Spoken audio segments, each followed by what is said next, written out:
What's going on, Jerome's? Mike Zimmer met with the media jackals on Monday after the Vikings 27-20 season saving, getting off the schneid. Maybe this is start something big. Who knows? Win out in LA against the Chargers. And it was a good presser. I mean, because Zim after win is always slightly less grizzled. Still pretty grizzled, but also an absolutely amazing moment. So Deion Sanders, head coach at Jackson State University, alma mater of Walter Payton, R.I.P. Sweetness. Deion, him and Mike Zimmer go way back like chiroprac, and he called Zimmer during his presser because Zimmer's presser was later than usual. I mean, Deion is recovering from foot surgery, so I don't know. Maybe he's out of it, whatever.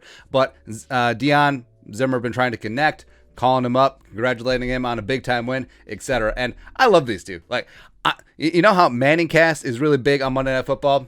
After Zimmer is fired, which, you know, Zimmer and Deion need to do primetime Zim Cast. We'll work on the name. Like, have those two watch a game and just banter back and forth because it would be amazing. It would be amazing. But Zimmer also had some pretty substantial answers in his presser on Monday on Vikings COVID-19 issues. Chris Thomas and Pioneer Press, go.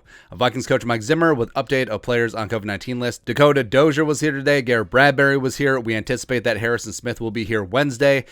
Kenny Willekes, he's got to pass a couple of tests. Ryan Connolly will be back on Wednesday or Thursday. And very scarily, Dakota Dozier was hospitalized last Tuesday night. He was released Sunday. And the fact that he's back in the building just... amazing, man. It's good. Garrett Bradbury tested positive. He missed the game against the Chargers as well as the previous game against the Ravens. More on that in a second. Harrison Smith had to miss 2 games against the Ravens and Chargers as well. He'll be back and good to go for Green Bay. Kenny Willekes was put on the list over the weekend, prompting Cheeseburger Eddie Yarbrough to get into the mix. And Ryan Connolly has been missing as well. So hopefully the Vikings will be getting some of the players back from COVID. On the center position between Garrett Bradbury and Mason Cole. Sean Borman, NFL, go. Mike Zimmer said Mason Cole has been terrific at center. When asked if he'll stick with Cole over Garrett Bradbury, he said, well, we've had that conversation. We'll have to see in practice. Bradbury hasn't been here in 2 weeks. We're going to have to try to sort it out this week.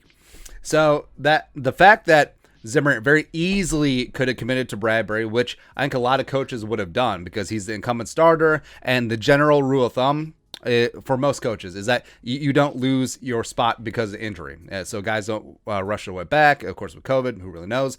But yeah, Mason Cole has played so well. He's played phenomenal the last 2 games, really steadying the inside of the Vikings interior offensive line. Guard play has not been great.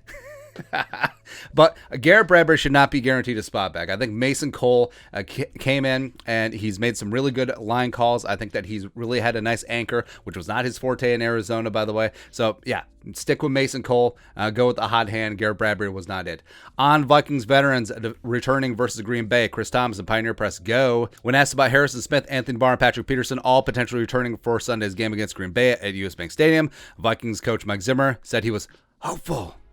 And Harrison Smith will be back off of COVID-19 reserve. Anthony Barr, who missed the game with that tweaked up knee injury, we'll see if he'll be back in the mix. You know, Nick Candlelight-Vigil had some flashes early in the season, hasn't really stepped up. And if Barr misses again, I'll take a little bit more Blake Lynch. How about a little Chaz Surratt one time? How about a little Troy Dye? But yeah, whatever. And also Patrick Peterson. Come on, man. Come on. Vikings cornerback room has been banged up, and Patrick Peterson, before he had that hamstring injury, was phenomenal. Playing out of his mind, and then he had the hammy, so... yeah, hopefully he will be back in the mix against Aaron Rodgers and the greasy, grimy Green Bay Packers. And then finally, on Kirk Cousins, opening things up against the Chargers, Courtney Cronin, go. Zimmer on finding balance for Kirk Cousins and wanting to push the ball downfield, making tight window throws, etc., versus the quarterback maybe shying away from those throws because he doesn't want to throw an interception. Quote, I don't think he worries about throwing interceptions. Well, he definitely didn't at the beginning of last year. I know he doesn't want to throw them. No quarterback does, but I think early in the game, they were kind of giving us some different looks with the safeties and doing a pretty good job of disguising, and he was getting the ball out and getting it to other areas. Whereas later in the game, I think he had a really good feel for it, and there were times we needed to get the ball down the field. JJ made some great catches.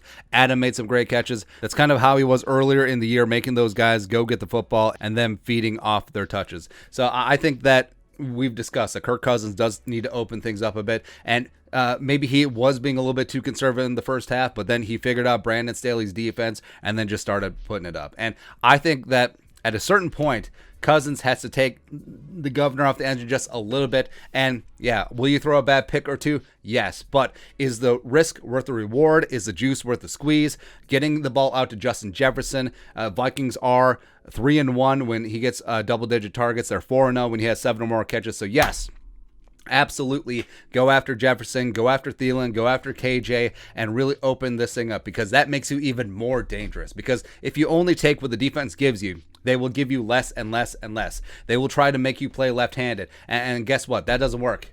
That doesn't work. So just keep getting after it. Hopefully Kirk Cousins and Clint Kubiak and also Mike Zimmer, overseer of the offense, keeps allowing them to keep getting after it. But that's it. It was a pretty interesting press conference. Cameo from prime time. I love Deion Sanders, man. I hope it works out at Jackson State. Maybe he takes over at his alma mater, Florida State, down the line. Who really knows? But I've always loved Deion Sanders, man.